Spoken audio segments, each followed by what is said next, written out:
Okay, I'll get to the injury data that I have here for you. So Shaves, hurt his knee, came back into the game. We'll see where it goes from here.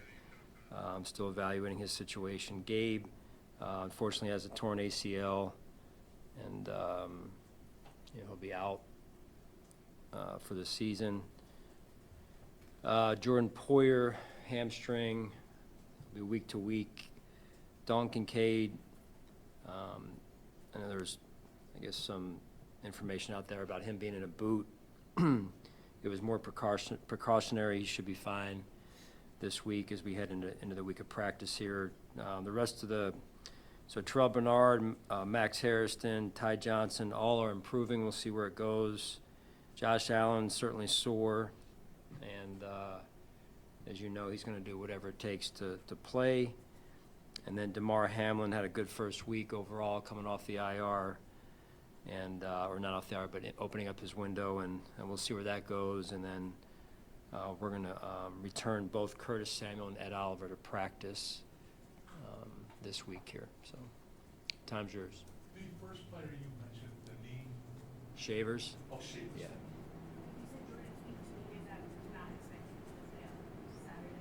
Correct.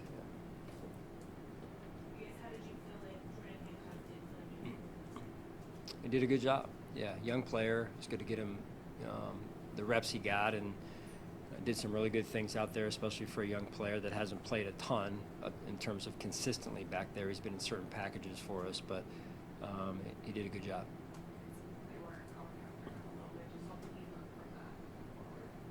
Well, when you're young, you're going to get targeted. They're going to go at you, especially even if you're not young, a player goes out, usually that's where the spotlight's going, into that position. So especially when you play in the secondary, so that they certainly did that, and I'm sure he'll learn from it.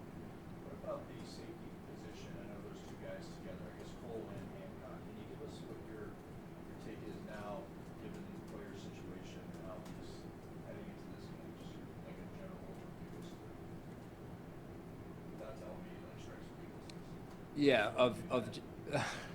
of those two in terms of who they are as players and whatnot. Yeah, I mean, they're two good good young players, just at the start of their careers.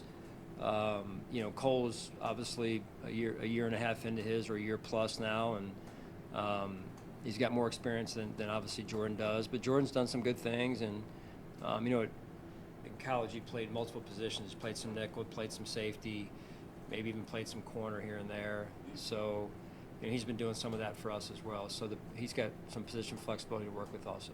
Did they get reps over time, over the last weeks or during the regular season? How many reps would they get together? Not much. Yeah, I mean, just when you look at who's been back there with DeMar, T-Rap, Jordan, Cole, Cam's been back there at times, Jordan Hancock, right? So you're cycling through quite a few. Savage has been back there, so probably not as much as of continuity as you'd hope in terms of those two working together. Sean, any chance that Max Harrison will be practice this week? I'm not sure. We're seeing he is improving. We'll see where that goes. Sean, we go back to week one against Baltimore, trailing in the fourth quarter the way that you guys did. It seems like resiliency has been kind of maybe the hallmark of this team as the year has gone on, whether it be trailing in games, coming back, and finding a way to win, or dealing with these injuries kind of week over week. What do you think has allowed this group to be as resilient as it has been? Well, you don't always have a choice, right? I mean, that's kind of how it goes sometimes. And the leadership of our team, right, led by Josh, his toughness, I mentioned it yesterday, I believe, after the game, permeates through our entire team, the organization, and then you go into the other leaders that we have. I mean, you got a lot of young guys playing yesterday, and some guys that weren't expected to play, but played prominent role, ended up playing rather big roles for us in the game. And it all starts when they can watch some of the leadership group lead by example, and that's what was happening yesterday. And then just the toughness through adversity over the season, and through those moments, crucible moments that build character, build toughness, build callousness. There's a lot of different ways to say it, but it can either break you or it can make you stronger. As hard as it is, you want to come out on the other end, having it made you stronger. And I feel like, on the whole, that's what's happened with our team. Do any of those moments stand out to you that you look at? Oh, man. Great question. I feel like, well, you mentioned the start of the season, right? I mean, the back half of that Ravens game and going against a really good team and being able to pull that game out, and then just, different moments from there, I would say quite a few of them. And I do believe, nobody wants injuries. Injuries happen to every team. The changes in the lineup week to week, you want to have more continuity, more consistency, a little bit maybe to Tim's question about the safeties. But that said, it forces you to, hey, this is your new teammate. Introduce yourself, right? Go out there and play together. And that also builds a certain level of adaptability, if you will, right? It's kind of like, all right, you're going to pick up and move from one school district to this school district. Nobody wants to do that, but hey, get in there and go meet your new classmates. And that's not easy. So, but I think that's what also builds character. Sean, I apologize if I missed it, but did you mention Matt Prater?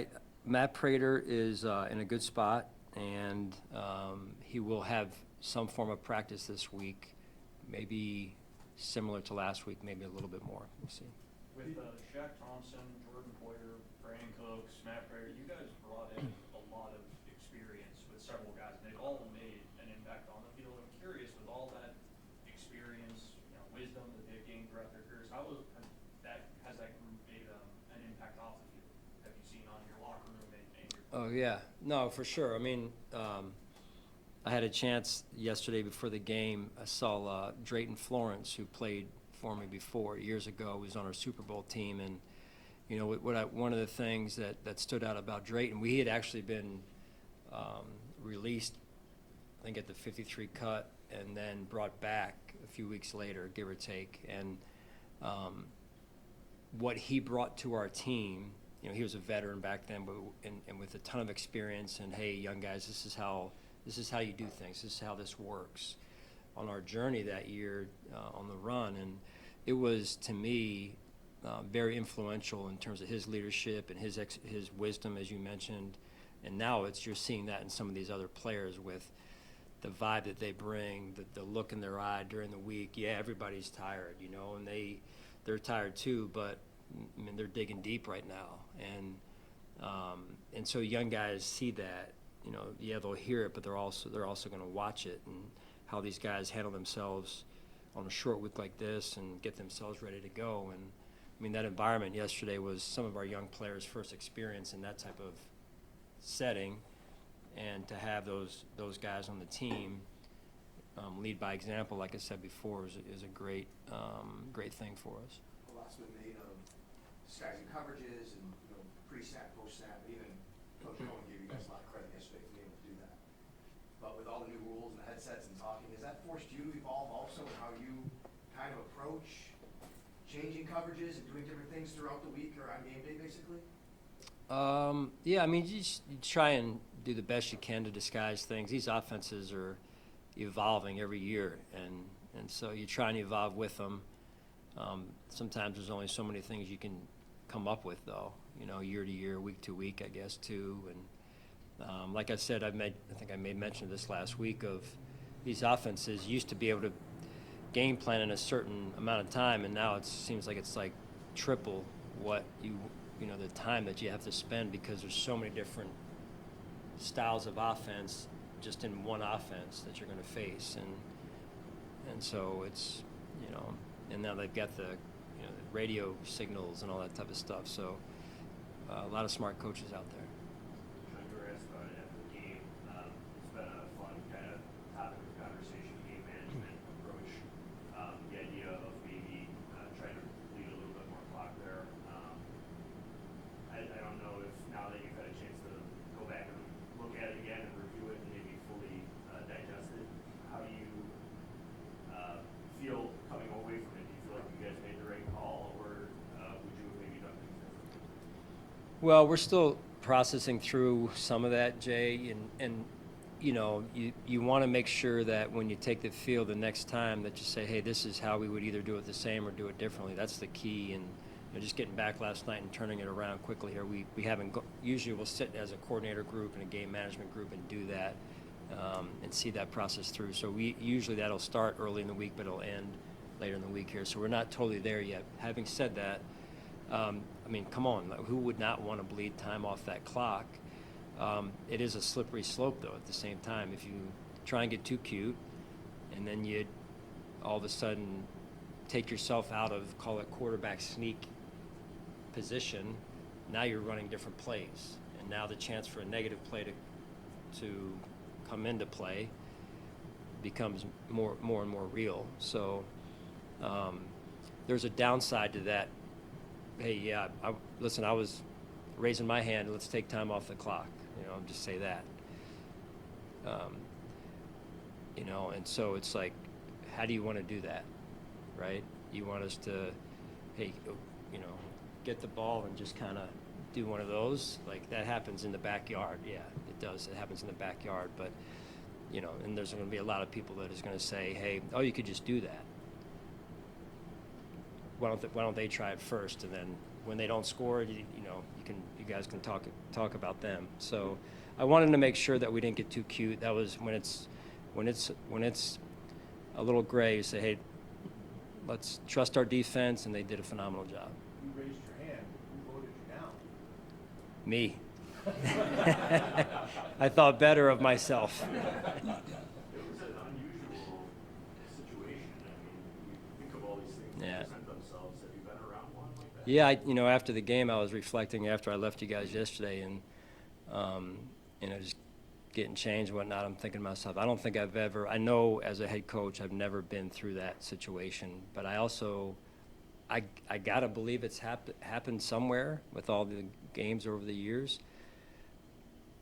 I just don't know how many people have actually, what have they done, and so we'll do our research on that, and that's part of the process we've got to still get through. But I can tell you this, it's going to go on our core group of situations to try and work, and we'll go work on it. It'll probably never come up from here on out, but I'll be dead, Go ahead. When it comes to Brendan Cooks, just what additional element beyond the speed that he has, have you seen him contribute to this offense? Because I'm not sure if speed played a big factor in him getting open yesterday, just the instincts that he has. Yeah, football player. I mean,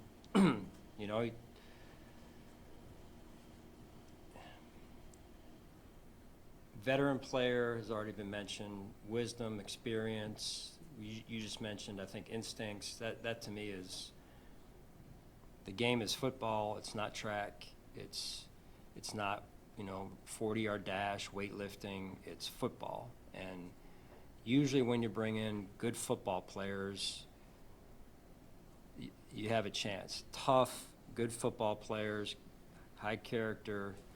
I mean, that's the vision from a culture standpoint, or some of it, so they got to fit into, who we are from a culture standpoint. And he's got football instincts. He obviously can run. He's tough. He's a good person. And I mean, we've only been around each other probably a month and change maybe. But that's what I see, and that's what I've heard about him before he got here. So, he loves to compete also. So that toughness piece is real, especially when you're a wide receiver. I mean, you look at the wide receivers around the league who are making plays right now in the playoffs. Yeah, most of them got that toughness element.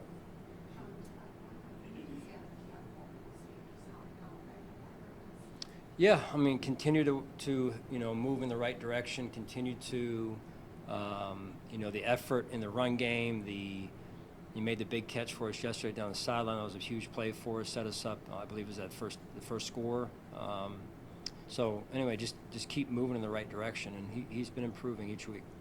This isn't that greater question, but I want to ask in a more holistic sense. When you have a guy and you're not sure if he's going to go, or you want to check him out pregame, what do you look for in that pregame situation? And the kicker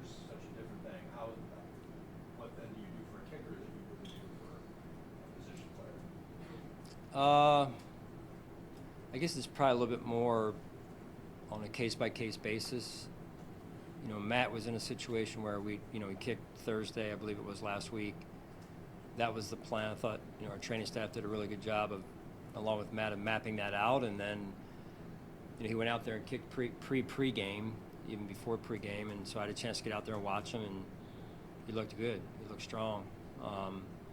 And then being able to use Mitch, like I said, to take the kickoffs to help us there. I thought Mitch did a good job as well there. So, like I said after the game, those two guys are tough dudes now. Once he gets the green light to go, how much do you monitor that during the game, or your staff? Are they kind of like every time he swings his leg or warms up into the net, double checking to make sure he's good to go? Yeah.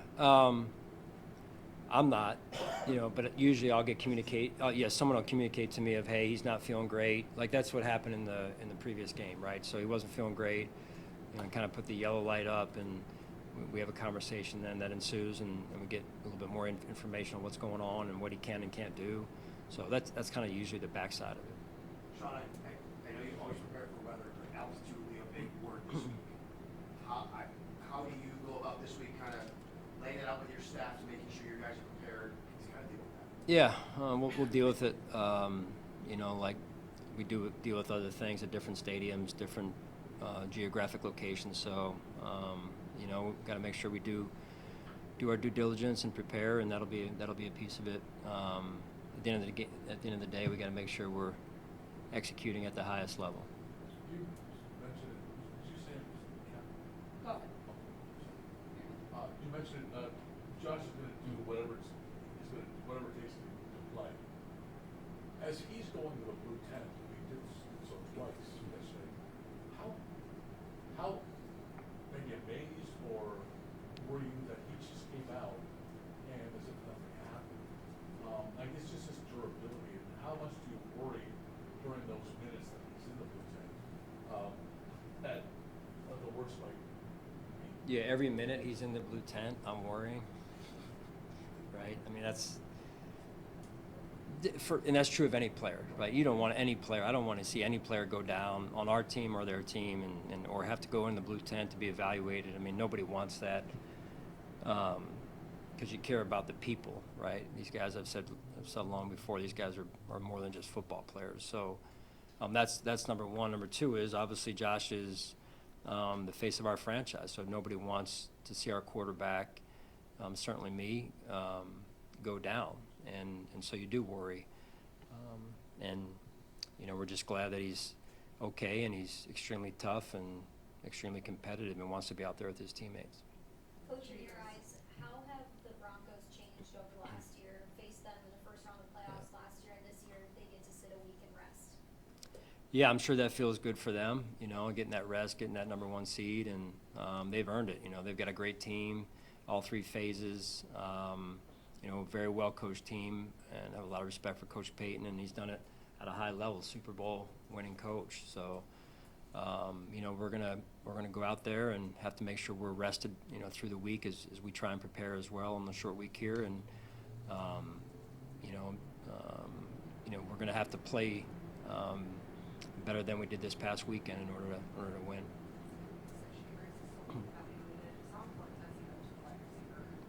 Yeah, he's been huge. I mean, you watch the way that he's developed, and his toughness, his flexibility to do more than one thing at the position. And I mean, he made a couple key catches yesterday, and certainly some key blocks for us, in particular on the last drive. And I mean, he's the type of guy, as I said before, no job's too small. What do you want me to do, Coach? Yeah, I'll do it. What do you want me to do on the other end of the spectrum? Yeah, I'll do it. So you really appreciate that about him.